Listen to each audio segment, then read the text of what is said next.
Nation FM. And I want to amplify that. Sentio is an ethically based asset manager that is focused on delivering superior risk-adjusted returns for their clients, regardless of market conditions. So for more info on their Sharia investment products, visit their website, sentiocapital.com. And that's sentio-capital.com, and start saving towards your investment goals today. Sentio Capital Management invests for good. Sentio Capital Management is an authorized financial services provider. By the way, just having a look at the, and we'll chat to Shabir Mahdi about this hopefully on Wednesday. Those COVID numbers, particularly Gauteng, have now started rising in the last week. It is a cause for concern.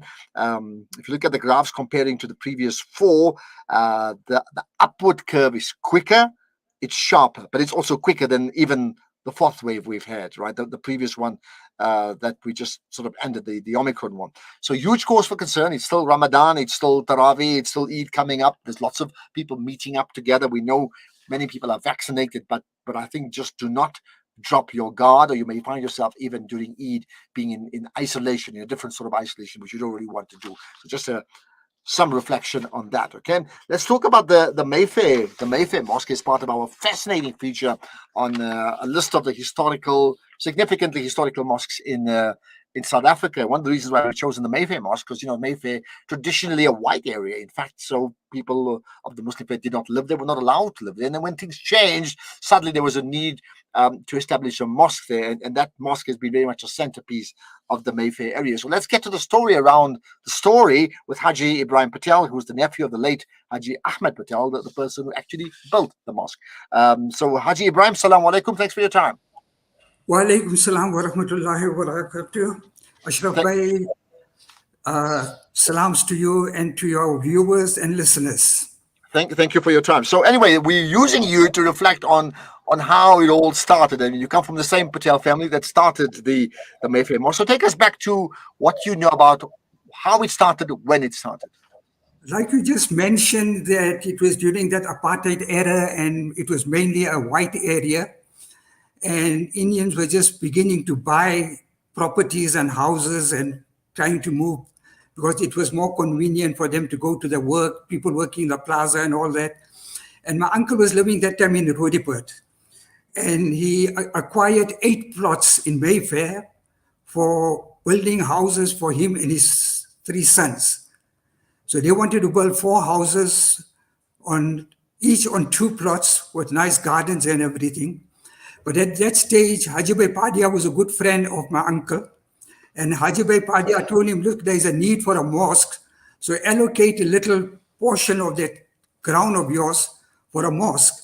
My uncle agreed, and he thought it over, and he said, no, not a little portion. We'll give 4 stands for the mosque, and we'll retain the 4 stands for the family. And that's what they did initially. And then after the mosque came up, this was in 1988. Right. There was a shortage before the houses could be built. There was a shortage for parking. So an additional stand was given for parking purposes. So they only retained 3 stands, and 5 stands were used for masjid purposes. Okay, that's so fascinating. So, so that would be the Patels, or better known as the Patsons family, right? Just to get that right for those that don't understand it, right? But so one thing is donating. So your uncle donated the land, right? But then what about the physical structure of the mosque? Who built that, and how did that occur? The architect worked closely with my uncle. My uncle worked closely with the architect, and they did most of the groundwork as far as the designing and all that was concerned. And there was very little outside interference. It was mainly my uncle's ideas and his thing. People contributed financially. Some business people from the Johannesburg area were living in that area and had businesses near around.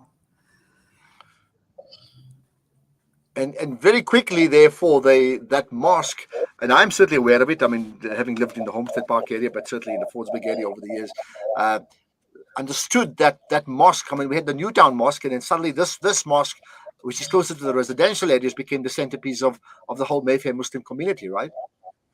What transpired afterwards was a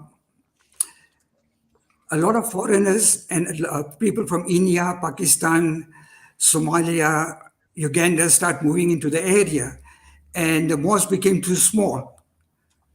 And further ground was acquired, which was empty next door, which was more than double the size of the actual existing ground. And additional parking lot and mosque was doubled from its original size. And this happened in October 2000. That was 12 years after the original mosque was built. Okay. So now I mean it's a whole square that you see, there's nothing in the entire square, there's nothing else but the mosque and its environment and its parking area, right? So let's talk about and let's talk about the architecture. I mean, what can you tell us about the design of the mosque? Before we come to the architecture, you just mentioned that it occupied the entire block. Yeah. Hanover Street is on the one side, 12th Avenue is on the other side, and on the left is 10th Avenue. So it's actually 2 blocks it's occupying, which is... Yeah, there you are. Yeah, wow. That's hugely significant here. And the architecture, tell me about the appearance and the look of the mosque. The architecture, my uncle had a very keen interest in building, and he nominated architects, I cannot recall their name, but his son Muhammad Ali, who was alive at that time, also took an active part, and together they developed the plans and they proceeded with the building. Okay, and I think it's got a unique colors. We've got some pictures that we'll also share with the public, right? Let's talk about the impact the mosque made, because I already made the point. It became like the centerpiece of the Mayfair community, right? Whereas Newtown was in the business area, this one was in residential, and very quickly people started flocking there in large numbers. So it was a fully fledged Jumu'ah masjid, not just a small mosque, right? Not saying anything against Newtown Masjid, that's also part of our masjid, but the facilities and even the location for a lot of people was more convenient to come to Mayfair. And at that time, somebody coined a phrase, which my uncle was very annoyed about, that it was the Mayfair sun, because the facility was so... I remember that. Yeah. In fact, he wasn't too thrilled, He said, no, it's not a good thing to call it a Mayfair sun, it's a masjid. Yeah, absolutely. Point well made. Let's talk about, I mean, do you know much about the original imam at the mosque at that time and the different imams down the years? When it was initially designed, it was sufficient for the current needs. But within 4 to 5 years, it outgrew that, and the mosque was always overflowing, especially on Fridays. People were reading on the street and pavement and everything. Therefore, they had to acquire extra ground and build additional facilities. Yeah. And the imams themselves, I mean, do you know the first imams and the other imams at the mosque down the years?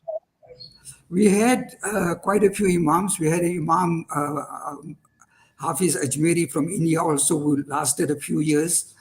And we had changes. Our current imam is Mufti Mirza and Qari Sallu. Okay. And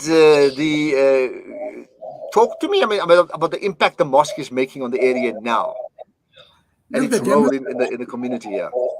The demographics have changed, and it's a mosque where we have to tolerate a lot of different habits and ways, and you have to be very patient because we've got people from a lot of different countries, and they come with their own traditions and ways, and we have to accommodate everybody.